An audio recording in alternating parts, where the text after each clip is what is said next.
الحمد لله رب العالمين والعاقبة للمتقين والصلاة والسلام على سيد الأنبياء والمرسلين أما بعد فأعوذ بالله من الشيطان الرجيم بسم الله الرحمن الرحيم۔ غزوہ بدر پر ہم نے بات شروع کی تھی۔ آج ہم پڑھیں گے کہ جب غزوہ بدر کہ جو مقتولین تھے، جو قیدی تھے یا مال غنیمت تھی، اس کے ساتھ رسول اللہ صلی اللہ علیہ وسلم نے کیا فرمایا، اور پھر فتح کی خبر جب مکہ پہنچی یا مدینہ منورہ کو پہنچی تو لوگوں کی رد عمل کیا تھی اور اس سے ہم کیا سیکھ سکتے ہیں۔ رسول اللہ صلی اللہ علیہ وسلم کی سربراہی میں مسلمانوں نے جہاد لڑی اور شاندار فتح حاصل ہو گئی مسلمانوں کو۔ اس جنگ بدر کی اس غزوے میں 14 مسلمان شہید ہو گئے، 70 کفار کے سردار قتل کیے گئے اور 70 لوگ گرفتار ہو گئے، قیدی بنائے گئے۔ اس کے بعد رسول اللہ صلی اللہ علیہ وسلم کے فرمانے پر ان سارے مقتولین کو غزوہ میدان بدر کے کنویں میں سے کنویں میں پھینک دیا گیا، اور رسول اللہ صلی اللہ علیہ وسلم اس کے اوپر کھڑے ہو کے آپ نے فرمایا کہ تم لوگ اپنے نبی کے لیے انتہائی برا خاندان اور قبیلہ یا کنبہ ہو۔ تم لوگوں نے ہمیں جھٹلایا جبکہ دوسرے لوگوں نے ہماری تصدیق کی۔ تم لوگوں نے ہمیں بے یار و مددگار چھوڑا جبکہ دیگر لوگوں نے ہماری نصرت اور مدد کی۔ تم لوگوں نے ہمیں اپنے گاؤں اور بستی سے، علاقے سے نکالا جبکہ دوسرے لوگوں نے ہمیں جگہ دے دی، ہمیں پناہ دے دی۔ رسول اللہ صلی اللہ علیہ وسلم کے اس فرمان سے تمام مبلغین کے لیے یہ بات ثابت ہوتی ہے کہ اللہ کے دین کے لیے اٹھتے وقت یہ بات ذہن میں رکھنی چاہیے کہ ہمیشہ مخالفت خاندان کی جانب سے آئے گی، قبیلے کی جانب سے آئے گی، بستی والوں کے جانب سے آئے گی، اور یہ مخالفت اس حد تک ہوگی کہ پوری دنیا میں آپ کی قدر ہوگی، آپ کی بات سنی جائے گی، قدر کی جائے گی، لیکن یہ لوگ آپ کو ہلکا سمجھیں گے، آپ کو جھوٹا بھی سمجھیں گے۔ یہ لوگ کسی قسم کی آپ کی مدد نہیں کریں گے، بے شک دیگر لوگ آپ کی مدد بھی کریں گے۔ یہ لوگ اپنی بستی سے آپ کو نکال سکتے ہیں اور دیگر لوگ آپ کو پناہ دیں گے۔ تو یہ ساری صورتحال دین اسلام کی دعوت و تبلیغ کے میدان میں آ سکتی ہے۔ ایک بڑی بات اس میں یہ ہے کہ جب مال غنیمت کی تقسیم کا وقت آیا تو اختلاف رائے کی بنیاد پر صحابہ کرام کے 3 گروہ ہو گئے۔ ایک گروہ نے کہا کہ یہ مال غنیمت ہم نے اکٹھا کی ہے، لہٰذا یہ مال غنیمت جس نے اکٹھا کیا یہ اسی کا حق ہو سکتا ہے۔ دوسرے گروہ کی رائے یہ تھی کہ ہم کفار کے پیچھے چلے گئے تھے، ان کو بگانے، ان کو پکڑنے، ان کو قتل کرنے کے پیچھے، جس کی وجہ سے مال غنیمت کو سمیٹنے کی جانب ہماری توجہ نہ ہوئی۔ تیسرے گروہ نے کہا کہ ہم رسول اللہ صلی اللہ علیہ وسلم کے گر حلقہ باندھے ہوئے تھے، پیرا لگائے ہوئے تھے، تاکہ ایسا نہ ہو کہ کفار یا لشکر کفار کوئی چال چلے اور کوئی چال کے ذریعے سے رسول اللہ صلی اللہ علیہ وسلم پر پیچھے سے یا کسی جانب سے حملہ آور ہو کے آپ کو نقصان پہنچائے۔ تو پوری وقت ہم نے رسول اللہ صلی اللہ علیہ وسلم کی حفاظت کی۔ اب یہ 3 گروہ کی رائے جدا جدا تھی۔ رسول اللہ صلی اللہ علیہ وسلم کے پاس جب مسئلہ لایا گیا تو قرآنی احکامات کی روشنی میں پھر رسول اللہ صلی اللہ علیہ وآلہ وسلم نے اس کا خمس نکالا اور باقاعدہ باقی مال غنیمت ان صحابہ کی 3 گروہوں کے اندر برابری کی بنیاد پر تقسیم کی۔ جس سے یہ بات ثابت ہوتی ہے عصر حاضر کے لیے ہم اس سے سیکھ سکتے ہیں کہ صحابہ کرام کے درمیان یہ اختلاف رائے قرآن کے حکم کا نزول رسول اللہ صلی اللہ علیہ وسلم کا فیصلہ اس جانب ہماری رہنمائی کرتی ہے کہ دین اسلام کے لیے ہر شکل میں اٹھنے والی قدم، بولنے والی بات، ہر حرکت، پیسہ لگانے کی ہر جگہ، یہ تمام مسلمان جس صورت میں، جس شکل میں اپنی استطاعت کے مطابق دین کی سربلندی کے لیے کام کرتے ہیں، یہ سارے حقدار ہیں اجر و ثواب کے، اور اللہ تعالیٰ کے ہاں اس کی بڑے مرتبے ہیں اور اللہ تعالیٰ ان کو اجر عطا فرمائے گا۔ ایک بندہ اپنی استطاعت کے میدان میں، جہاد کے میدان میں لڑتے ہیں، یا دعوت و تبلیغ کے میدان میں لڑتے ہیں، یا دین کے علوم کے پھیلانے، درس و تدریس کے میدان میں لگے ہوئے ہیں، یا ایک بندہ خدمت دین کر رہا ہے اس شکل میں، مالی صورت میں، یا محنت کرتا ہے اہل مدارس کی یا طلباء کی یا دین کے کسی بھی صورت میں، تو مالی غنیمت کی اس تقسیم اور رسول اللہ صلی اللہ علیہ وسلم کی واضح صریح احکامات کی روشنی میں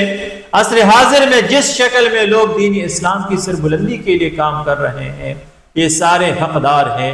یہ سارے ثواب اور اجر کے مستحق ہیں۔ بس بزیلت اور بزیلت اس میں وہی ہے، اسی کو حاصل ہے جس میں خلوص اور اخلاص اور للہیت زیادہ ہو۔ جو بھی جس میدان میں کام کر رہا ہے، جتنا اس میں خلوص ہے، للہیت ہے، اسی کے مطابق اس سے معاملہ کیا جائے گا۔ ہم دیکھتے ہیں کہ جب رسول اللہ صلی اللہ علیہ وسلم کے پر قیدیوں کو پیش کیا گیا، یہی وہ مقام ہے جس میں عصر حاضر میں اقوام عالم بین الاقوامی جنگی قوانین کے میدان میں اس سے بڑی رہنمائی حاصل کر رہے ہیں، اور اس پر ریسرچ کا ایک وسیع میدان موجود ہے کہ جب رسول اللہ صلی اللہ علیہ وسلم پر قیدیوں کو پیش کیا گیا اور رسول اللہ صلی اللہ علیہ وسلم کے ساتھ روانہ کیے گئے مدینے کی جانب، تو راستے میں رسول اللہ صلی اللہ علیہ وسلم نے ارشاد فرمایا، حکم فرمایا کہ نضر بن حارث کو قتل کر دیا جائے۔ آپ کے فرمانے پر حضرت علی کرم اللہ وجہہ نے اس کا سر اڑا دیا۔ تھوڑے دیر آگے جا کے رسول اللہ صلی اللہ علیہ وسلم نے فرمایا عقبہ بن ابی معیط کو قتل کر دیا جائے، اور تقریب غالباً حضرت علی کرم اللہ وجہہ نے اس کا سر بھی اڑا دیا۔ اب یہ دو جنگی قیدی تھے، بین الاقوامی قانون، جنگی قانون کی روح سے آپ قیدیوں کو قتل نہیں کر سکتے سوائے جنگی مجرمین کے، جن کی جرم اس نوعیت کی ہو کہ اس کا قتل کرنا جائز ہو۔ یہ بھی یہی رسول اللہ صلی اللہ علیہ وسلم سے اس کے اسوہ سے لیا گیا ہے کہ 70 میں سے 68 قیدیوں کو رسول اللہ صلی اللہ علیہ وسلم نے تو قتل نہیں فرمائے، کسی نہ کسی شکل صورت میں، دیت فدیہ کی صورت میں، یا مسلمان بچوں کو درس و تدریس کی صورت میں، یا ویسے آزاد کر دیے بغیر کسی اجرت معاوضے کے، اس شرط پر کہ آئندہ وہ مسلمانوں کے خلاف نہیں لڑیں گے۔ لیکن ان دو لوگوں کو رسول اللہ صلی اللہ علیہ وسلم نے قتل کر دیے قیدی ہونے کے باوجود، کیونکہ یہ لوگ قیدی نہیں تھے فقط، بلکہ یہ مجرمین تھے، جنگی مجرمین تھے۔ نضر بن حارث ایک شریر انسان تھا، قصہ گو تھا، فتنہ پرور تھا۔ اس نے رسول اللہ صلی اللہ علیہ وسلم کو مکے کے اندر بڑی تکالیف دی تھی اور مسلسل مسلمانوں کے حوالے سے گستاخیاں کر رہا تھا۔ عقبہ بن ابی معیط وہ شخص جس نے کئی بار رسول اللہ صلی اللہ علیہ وسلم کو قتل کرنے کی کوشش کی تھی، وہ بندہ نضر بن حارث جس نے حرم کی حرمت کو پامال کرتے ہوئے سجدے کی حالت میں رسول اللہ صلی اللہ علیہ وسلم کی پشت پر، گردن پر اونٹ کی اجلی ڈالی تھی، آپ کے گلے میں چادر ڈال کے رسول اللہ صلی اللہ علیہ وسلم کو نعوذ باللہ قتل کرنے کی کوشش کی تھی۔ اگر ابو بکر رضی اللہ تعالیٰ عنہ مکے کے اندر موقع پر نہ پہنچتا تھی، مشرکین رسول اللہ صلی اللہ علیہ وسلم پر بڑا ظلم کرتا۔ تو ایک بات اس سے یہ واضح ہو گئی کہ تمام جنگی قیدیوں کی صورتحال ایک جیسی نہیں ہو سکتی، نہ ہی ان کے ساتھ ایک جیسا معاملہ کر سکتے ہیں۔ ان کے اندر جو جنگی قیدی، جنگی مجرمین ہے، فقط جنگی قیدی نہیں، ان کا قتل کرنا بھی سنت رسول کی روشنی میں جائز ہے، اور نہ صرف جائز بلکہ لازمی اور ضروری ہے۔ اور یہی وہ شق ہے جو بین الاقوامی جنگی قوانین میں بھی مد نظر رکھا گیا ہے، خصوصاً جنیوا کنونشن کے اندر جو جنگی قوانین کی صورت میں کے لیے بلائی گئی تھی اس اجلاس، اس کنونشن میں، اس میں بھی یہ باتیں ذکر ہے۔ اسی طرح ہم دیکھتے ہیں کہ جب پیغمبر اسلام صلی اللہ علیہ وسلم کی اس فتح اور مشرکین کی عبرتناک شکست کی خبر مکہ کو پہنچی تو مکہ میں ایک عجیب ماحول پیدا ہو گئی۔ ہر گھر میں تقریباً قتل، ہر خاندان میں قتل ہو گیا تھا، کوئی نہ کوئی سردار قتل ہو چکا تھا۔ لیکن مشرکین کے اس فعل اور عصر حاضر کے مشرکین کے فعل کو آپ دیکھیں تو عجیب مماثلت ان کے اندر پائی جاتی ہے۔ جنگ بدر کی شکست کی خبر جب مشرکین کو پہنچی مکے کے اندر تو سب سے پہلے کام انہوں نے نہیں کیا کہ نوحہ پر پابندی لگائی کہ کوئی اپنے مردے پر روئے گا نہیں، چلائے گا نہیں، چیخے گا نہیں، ماتم نہیں کرے گا۔ سبب اس کی یہ تھی تاکہ ان کی اس چیخ و پکار، اس کی ان ماتم، ان واویلا پر ایسا نہ ہو کہ عرب پر ان کی کمزوری واضح ہو جائے، اس کی اس واویلا سے مسلمانوں کو خوشی نصیب ہو جائے، وہ مزید دلیر ہو جائے، لہٰذا ماتم پر پابندی لگائی گئی۔ ایک بندے کو جتنا بھی تکلیف پہنچا ہو، بھائی یا باپ یا بیٹا سب قتل ہو چکے ہوں، تب بھی وہ نوحہ نہیں کر سکتا تھا۔ اب عصر حاضر میں آپ دیکھیں کہ دنیا کے اندر غیر مسلمز کو آپ دیکھیں، حال ہی نہیں میں پاکستان کے ہاتھوں ہندوستان کی شکست اور تباہی کو آپ دیکھیں، کہیں پر غیر مسلم اپنی تباہی اور بربادی پر نوحہ نہیں کرتے، چیختے نہیں، چلاتے نہیں، فریاد نہیں کرتے، واویلا نہیں کرتے۔ وجہ اس کی یہ ہے کہ دنیا پر ان کی کمزوری واضح نہ ہو جائے، دنیا اس کے تباہی پر مزید ان کے اوپر دلیر نہ ہو جائے، اس کی تباہی کی وجہ سے مسلمانوں کو خوشی نہ نصیب ہو جائے۔ عصر حاضر میں آپ دیکھیں غیر مسلموں کے خطوں میں، علاقوں میں، ملکوں میں، ریاستوں کے اندر جتنی بھی بدامنی ہے، برائی ہے، بدحالی ہے، کہیں پر میڈیا کے اندر آپ نہیں دیکھیں گے کہ وہاں پر یہ بدحالی ہے، کیونکہ پھر دنیا کے اندر اس کا جو تصور ہے، سافٹ امیج ہے، وہ متاثر ہو جائے گا، دنیا اس کے پاس نہیں جائے گی، ان کی بدنامی ہوگی، اور اس کے ساتھ ہی وہاں کے باسی نفسیاتی طور پر، ذہنی طور پر عدم تخبص کا شکار ہو جائیں گے، عدم اور بدامنی کا شکار ہو جائیں گے، وہاں پر لوگ نفسیاتی طور پر بیمار ہو جائیں گے۔ دوسری طرف مسلمانوں کے علاقوں کو آپ دیکھیں، خطوں کو آپ دیکھیں، جہاں پر ان کو خزیمت اٹھانی پڑتی ہے، ان کو نقصان اٹھانی پڑتی ہے، دنیا سر پر لیتی ہے، چیختے ہیں، چلاتے ہیں، نوحہ کرتے ہیں، واویلا کرتے ہیں، ماتم مچاتے ہیں، جس کی وجہ سے نہ صرف پوری دنیا پر ان کی کمزوری واضح ہوتی ہے بلکہ ان کے دشمن کو مزہ بھی ملتا ہے اور ان کو مزید حوصلہ بھی ملتا ہے۔ اسی طرح ہم دیکھتے ہیں کہ اس واویلا، اس ماتم، اس فریاد کا ان کو کوئی فائدہ نہیں ملتا، دنیا پر کسی پر اس کا کوئی اثر نہیں ہوتا، کوئی اس کی مدد کے لیے نہیں آتا۔ آپ دیکھیں افغانستان نے اپنی تباہی اور نیٹو کے حملے پر ماتم نہیں کیا تھا بلکہ حملے کا جواب حملے سے دیا تھا، تو ان کو نجات ملی۔ دنیا کے دیگر کونوں میں، خطوں میں مسلمان ماتم کرتے ہیں، تاریخ گواہ ہے کہ کبھی ماتم پر اس کو فائدہ نہیں ملا۔ ہم دیکھتے ہیں کہ مسلمانوں کے خطوں میں جہاں پر بدامنی پیدا ہو جائے تو ہمیشہ دنیا کے اندر ڈنڈورا پیٹا جاتا ہے کہ مسلمانوں کے اندر یہ بدامنی ہے، یہ بدحالی ہے، یہ عدم تحفظ ہے، یہ انتشار ہے، تو پوری دنیا